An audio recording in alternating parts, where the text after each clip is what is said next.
¿Qué tal? ¿Qué tal? ¿Qué tal? El profe Gonzo otra vez por acá para recomendarte este librazo, OVNIs en los Andes, de Ernesto Cardín, editado por Altazor en el año 2016. Yo pensaba que era un libro de cuentos, pensé que eran cuentos. eh, Al final resulta ser una novela. Por otro lado pensé que eran crónicas. En realidad yo pensaba que eran crónicas, en realidad es una novela contada a base de crónicas que parecen cuentos, pero que terminan siendo una especie de autobiografía o memorias o realismo sucio, huevadas así, ¿no?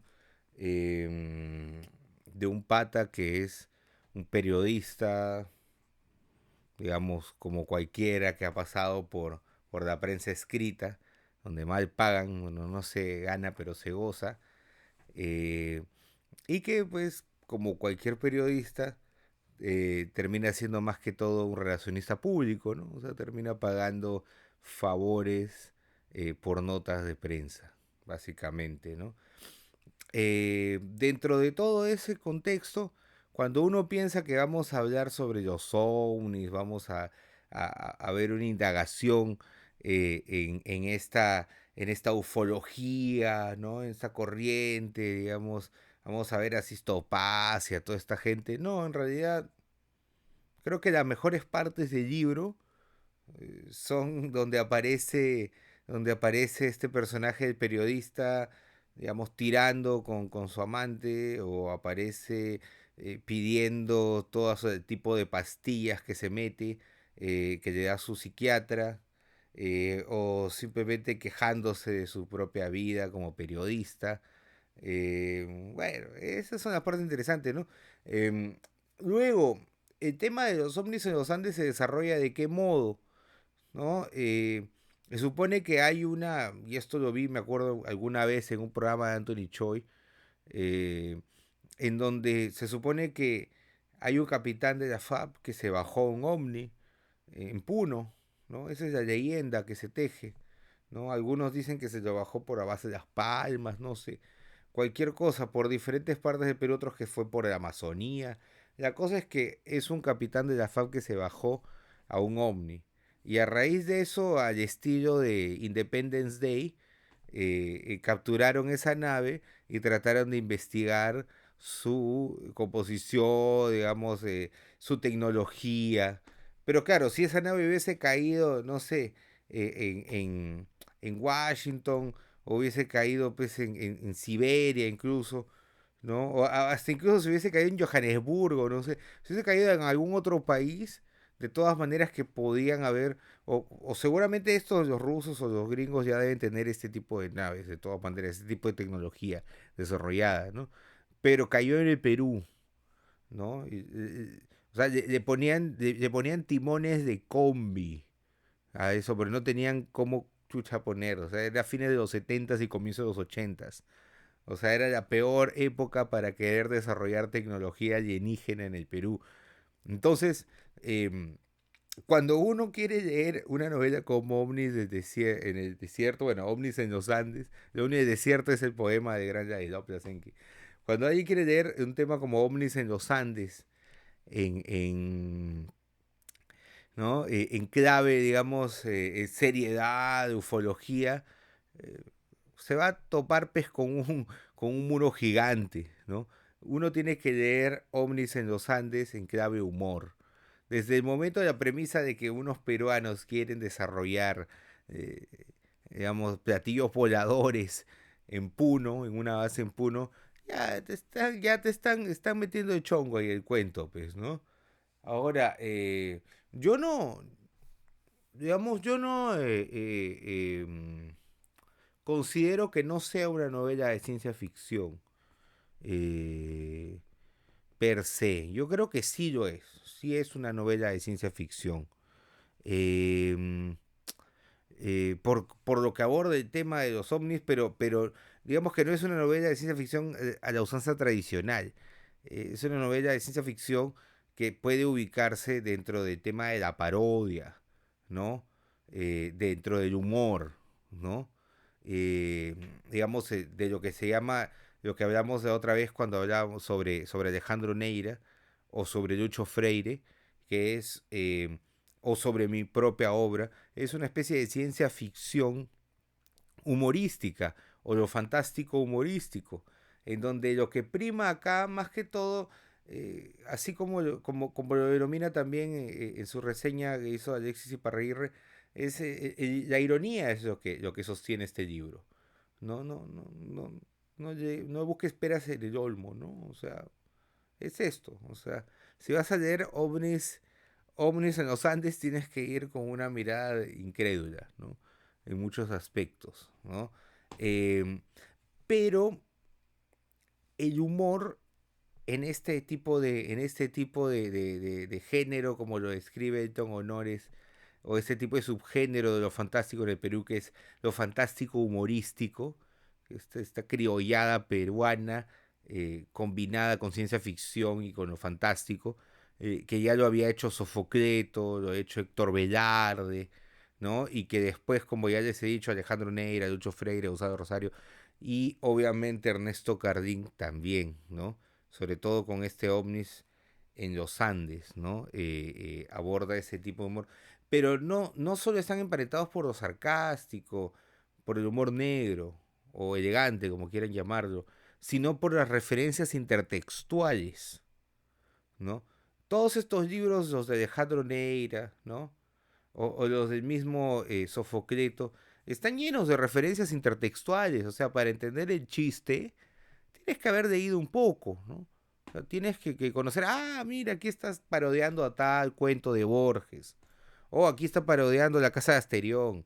O aquí está parodiando el otro, que es un cuento sobre Doppelganger que aparece en el libro de Arena de Borges. No es, digamos, uno de sus dos libros principales de cuentos. Es un libro más para fanáticos, para seguidores de su obra. Eh, pero ahí está ese cuento que me parece un cuentazo y que está parodiado acá en, en un capítulo que se llama El otro soy yo, ¿no? Que también está referenciando a Borges y yo, que es otro cuento o microcuento de Borges que aparece en El Hacedor, que es una obra, digamos, de corte también autorreferencial y humorística. Entonces, para entender estos capítulos que están apareciendo en este cuento, en este libro, y que al parecer no tienen nada que ver con, con la obra en sí, que se supone que es una investigación de un periodista sobre esta supuesta base donde se ensamblan objetos voladores no identificados, la FAP, ¿no? La base de la FAP donde se ensamblan ovnis, ¿no? De por sí es una parodia, ¿no? O sea, eh, hay una referencia entonces a Borges, que es la principal, la del otro soy yo, pero hay otro cuento que se llama El salvaje que cayó del cielo. Y digo cuentos por no mencionar capítulos, porque para mí esto es un libro de cuentos, ¿no? Eh, el salvaje que cayó del cielo, ¿no? Mira cómo comienza, ¿no? Sé que me acusan de soberbia. ¿Qué es eso de tratar con respeto a las criaturas inferiores a nosotros, seres pensantes? Aquí se mete en la cabeza del ovni al que este supuesto capitán peruano derribó, ¿no? Entonces se meten en la cabeza de este ovni como si fuese el minotauro de la casa de Asterión de Borges, ¿no? ¿No? Y sobre todo por las señas que dan al comienzo, al inicio, ese que me acusan de soberbia, y el final, ¿no? Que dice, esto está en la página 86, dice, el sol de la mañana reverberó en el fuselaje del metal de Sarita Colonia. Así le habían puesto a la nave peruana, a este avión, a este caza peruano. Ya no quedaba ni un vestigio del humo de los cañones. ¿Lo creerás, Palomino?, dijo Arana. Ese Gil apenas se defendió, ¿no? El final del cuento de la casa de Asterión de Borges es, ¿lo creerás, Adriana? El Minotauro apenas se defendió, ¿no? Aquí también está haciéndolo, pero en clave realismo sucio peruano, ¿no? Lo creerás, Palomino, ese Gil apenas se defendió, ¿no? Ahí, Arana era el capitán que se supone que derribó a este ovni en esta novela, pero a la vez es una referencia al personaje clásico de La ciudad de los perros de Vargas Llosa, ¿no? Hay otras referencias, aparte de Vargas, las referencias obvias a Palomino Morero, de quién mató a Palomino Morero, la novela de Vargas Llosa, que hace poco ha sido llevada también a las tablas. Eh, También hay referencias a Ribeiro, ¿no? ¿No? Sobre todo con sus dos cuentos fantásticos más leídos, ¿no? Más conocidos, que son el, el cuento Doblaje y La Insignia, ¿no? Digamos que acá en Doblaje eh, está en el cuento Mariposas Amarillas enamoradas del fuego, que también es una referencia, si no me equivoco, a un cuento de a los jacarandás, probablemente de Ribeiro, si no me equivoco. Cortesía, dice. Lo esperamos el sábado.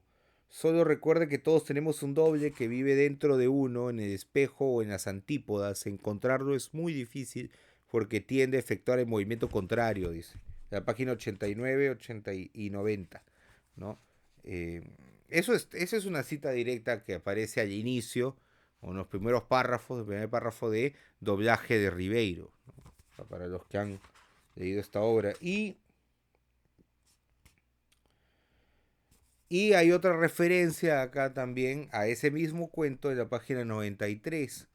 Dice, pero una nueva sorpresa me encontré al ver el archivo de mi libro. Descubrí que alguien lo había avanzado por mí. Leí los nuevos añadidos y comas más, comas menos estaba bien. Daban ganas de firmarlos. Revisando el historial me di con la sorpresa, digo sorpresa por decir algo, que habían sido escritos en el lapso de tiempo que estuve en esa peculiar mansión de Pachacamac, ¿no? Entonces, eh, en Doblaje de Ribeiro, ¿no? Es un pintor que viaja a Sydney a buscar a su doble, se enamora ya de una australiana y cuando regresa a Londres, la Madonna que había estado pintando, que le habían encargado y que le había dejado a medias por irse a Australia, ya estaba acabada, ya estaba terminada.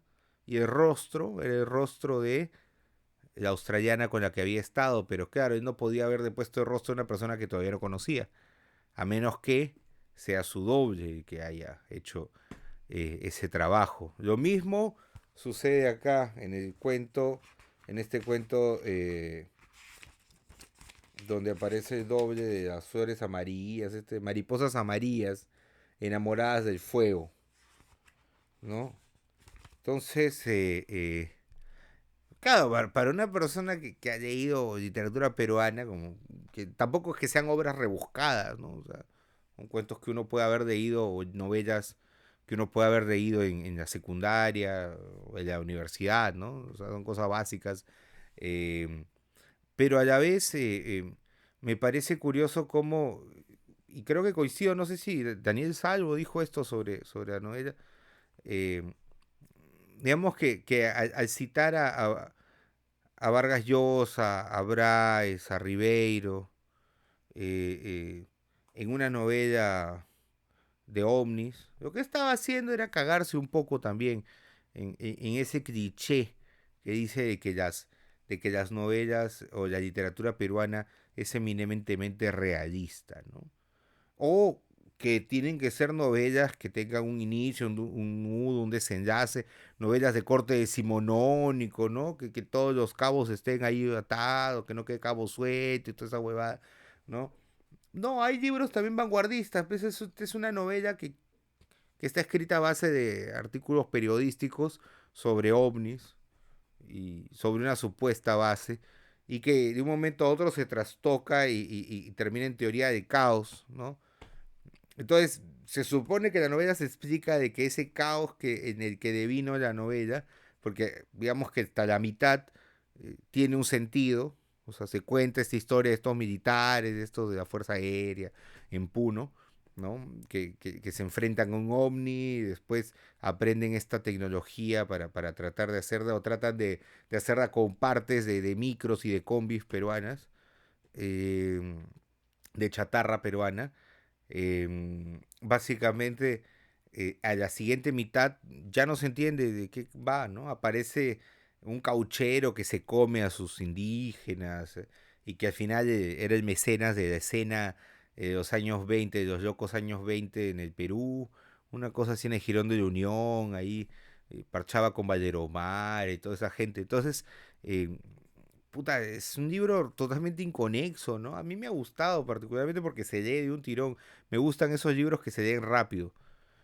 Pero el problema de leer dos libros rápidos es que así como lo lees rápido también te olvidas, ¿no? O sea, te lo lees en un par de horas o te lo lees una tarde. Este es un libro perfecto que te puedes llevar a un viaje corto, o sea, no sé, te estás yendo a Ica, de Lima a Ica, te estás yendo de Trujillo a Chiclayo, no sé, a Chimbote. Vas en un viaje corto, llevas este libro, te entretienes, te lees, te quedas dormido, te ríes y se acabó y de ahí te lo olvidas, ¿no? Lo que no quiere decir que sea un libro malo, lo principal de esta novela, y con esta sería la conclusión del profe Gonza, es que te va a sacarte, digamos, de tus casillas en el hecho del humor, ¿no? En el hecho de lo grotesco que pueden ser ciertos capítulos, de lo procaces. A mí me gusta eso, cuando la literatura habla de drogas, cuando hablan de sexo, ¿no? Cuando hablan de rock and roll, cuando hablan de esa huevada, no sé, no, ¿para qué? Qué aburrido, ¿no? Eh, Quizás ese sea lo principal, que es un libro en el que para muchas personas van a pensar que han salido pues estafados, ¿no? Oh, yo pensé encontrar acá así a lo Alexander, así a los 33, ¿no? Ahí busquen los libros de Alexander, pues. O chequeen el programa de Anthony Choi si quieren ver algo de Omni, supuestamente, ¿no? Acá no, pues, no, sean pendejos. Pues. Yo le pregunté al mismo Ernesto, me acuerdo una vez, que nos hizo una nota para el peruano. Le pregunté si había ido con este libro al programa de Anthony Choi. Y me dijo, no, porque es ficción, esta guay, ¿no? Yo todavía no había, cuando hice la pregunta no había leído este libro. Ahora entiendo por qué la respuesta, ¿no? Eh, Acá hay una parte, quiero leer algunos pasajes antes de acabar. Me parece, la página 39 dice, por cosa de destino se me ensaña, que se ensaña conmigo, no encontraba en ninguna farmacia mi ribotril recetado, ni siquiera su genérico clonazepam, ni tan solo su competencia de azepam o el clásico Urbandán. Mi vida pendía de un hilo, la ansiedad me volvía a atenazar el alma y yo sin pastillas para poder dormir. Puta, el pata estaba todo el día metiéndose pepas, ¿no? Después, como no encontró pepas y tenía que irse de comisión a ver una especie de restos arqueológicos que se supone que eran de otro planeta, una hueá así. En la página 44 dice, pero de pronto un olor, un familiar aroma llegó a mis fosas nasales. Oye, es que con ganas, hierbita rica, hierbita, tanto tiempo sin probarla. Pero su recuerdo seguía indeleble en mi mente. Di la vuelta y los vi, haciéndose los disimulados, a Carnavón y Martina pasándose caletas de cigarro de marihuana. Me dan un toque, amigo, usted también fuma. Cuando es gratis, sí, ¿no? Ah, lo salvaron aquí al... En vez de estar metiéndose tanta pepa, métanse sus tebas, métanse su aceite de cannabis, ¿no? Es más sano. Después te da efecto secundario la pepa, ¿no? Después, pero bueno. Cuando ya no se puede, pues tienen que hacerlo, ¿no? Ya es otro tema ya psiquiátrico. Después acá hay una cita que en la página 49 que podría referirse también al libro de Vargas Llosa, ¿no? Digamos, una cita directa a Pantaleón y las visitadoras, ¿no? Dice, incluso encontré una libreta militar en la que le llamaba Jarnoldo. Sus apellidos indiscutidos eran Pantoja Arellano, natural de Iquitos, criado en Puno, hijo natural de un militar envuelto hacía unas décadas en un escándalo de trata de blancas del que ya se documentó en un libro y dos películas de regular circulación, por lo que me disculpo en no ahondar en el tema. ¿No? Acá está citando obviamente a Pantaleón Pantoja, que después del escándalo que tuvo con las visitadoras en la novela de Vargas Llosa, lo mandan a Puno. Pues, ¿no? Entonces se supone que aquí está haciendo la conexión con ese libro, ¿no? Que el personaje, uno de los personajes está envuelto en ese tema de los ovnis, ¿no? Y ahí comienza la intertextualidad, ¿no? Eh, que es muy bacán. Y acá viene la parte que por ahí que hizo enfurecer a Richard Rimachi, pues, ¿no? ¿no? Dijo, qué machista, no, qué miedo el sexo, ¿no? Qué miedo el semen, las penetraciones, no, eso no puede ser, eso no existe, no, va de retro, ¿no? Página 55 dice, como te decía por teléfono antes que se te acabara la batería, creo que la di dentro. O sea, se vino, hizo cream pie. No estoy seguro que la di dentro. Sí, todito adentro. El chiguete completo. Mi novia tiene la culpa. No me soltaba, me abrazó mientras la daba y no paraba de decir que me quería. ¿Cómo me va a querer alguien mentirosa, además de puta? Pero en fin, la di. Y eran sus días fértiles. Estuve asustado un tiempo, el tiempo en que me empezaste a cancelar las citas. Aquí le está escribiendo como un mail a su psiquiatra, ¿no? El huevón está así todo ansioso, es un personaje. Puta, toda la mayoría de últimos libros que he estado chequeando son de gente así, ¿no? Border, así, ¿no? Enfermazo. Y bueno, el otro soy yo, que es el cuento de Borges, ¿no? Eh, esta parte, ¿no? Es una intertextualidad clara al cuento de otro de Borges, ¿no?